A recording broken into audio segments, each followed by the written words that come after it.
In this video, I'm going to demonstrate how you can find the ID of a group calendar, and I'm also going to show you how you can create events in a group calendar using Power Automate. Let's go ahead and let's get started.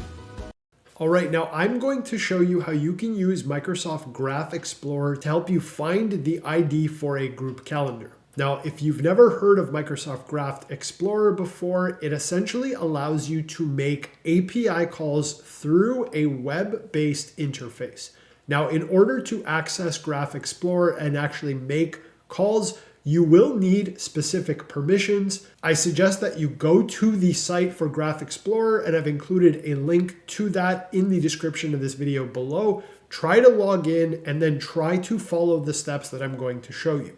If you are unable to follow the steps, then I suggest that you go ahead and contact your Microsoft 365 administrator and request the necessary permissions. Now, once you're in Microsoft Graph Explorer, what you're going to see is this interface here. Now, the first thing that you'll need to do is place your cursor in this field here, and you want to delete the value that is in there, and you want to go ahead and paste in this particular endpoint.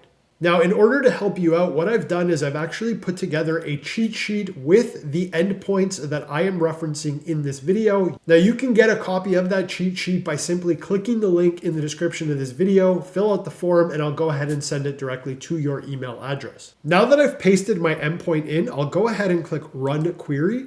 Now, you'll notice after I've run this endpoint that the pane at the bottom of the screen has output a response. And essentially what this response is a list of the groups that I am a member of or an owner of, the name of the group, and the actual group ID.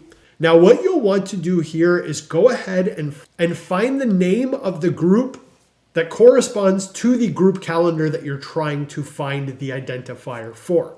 Now, for demonstration purposes, I will go ahead and select the ID value for this human resources group. Now, you can see here that I've highlighted the ID for this particular group. I've copied it and I've pasted it into a text file, as I'm going to need to pipe this value into the next step. All right, now the next thing that you'll need to do is place your cursor back in this field, and you'll want to go ahead and paste in this endpoint. Now, you'll notice that this endpoint has a placeholder here that says group ID. What you want to do is actually remove this text value and pipe in the ID that we just extracted and we copy and pasted from the previous step. And you can see that the response pane has updated. And now what you'll notice here is that the second value reads ID followed by the name calendar. And at the very bottom of the pane, you can see the name of the group, Human Resources, and the actual email address. Now, the value that I've gone ahead and selected is the ID for the calendar that pertains to this particular group.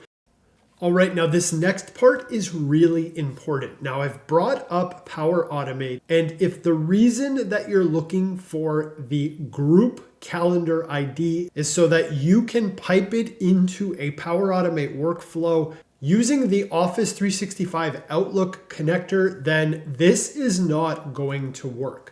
Now, you can see here that I've built a workflow and I've added the create event Office 365 Outlook action to my workflow. And you can see here in the calendar ID field, I've piped in that group calendar. You can see I've populated the subject, the start time, the end time, and the time zone. Now, I'm going to go ahead and run this flow. And you can see here that this flow failed, and specifically on the create event action, you can see here the message that says not found. Now, the reason that this workflow failed is that the Office 365 Outlook connector does not actually support shared calendars. Now, to demonstrate this, you can see I've brought up the connector documentation, and you can see right here this bullet that reads shared calendars are not supported in the Office 365 Outlook connector. Now, you can see that I've brought Power Automate back up, and if you're trying to create a workflow that creates an event in a group calendar, then what you need to do is actually use the Office 365 group connector. Now, in this connector, you can see here the action that says create a group event V2. This is the action that you want to use. Now, in order to use this action, create a group event, you actually don't even need the calendar ID for the shared calendar. All you need to do is select the group from the dropdown. Now, this should display a list of all of the groups that you are a member or owner of. And if it doesn't, you can still use the group ID that we found from earlier in the tutorial, and you can just click on Enter Custom Value and paste that group ID in. Now, to demonstrate this, I've pasted in the group ID value that we found using Graph Explorer from earlier in the tutorial. And now I'm going to go ahead and test this. You can see here that my flow ran successfully. And you can see here that I've brought up Outlook and that the event was successfully added to this group calendar.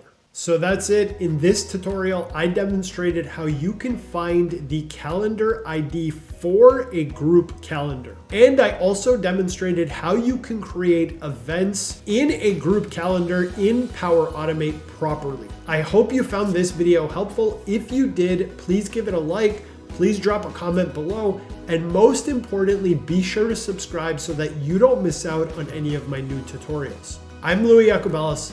I'll see you in the next video.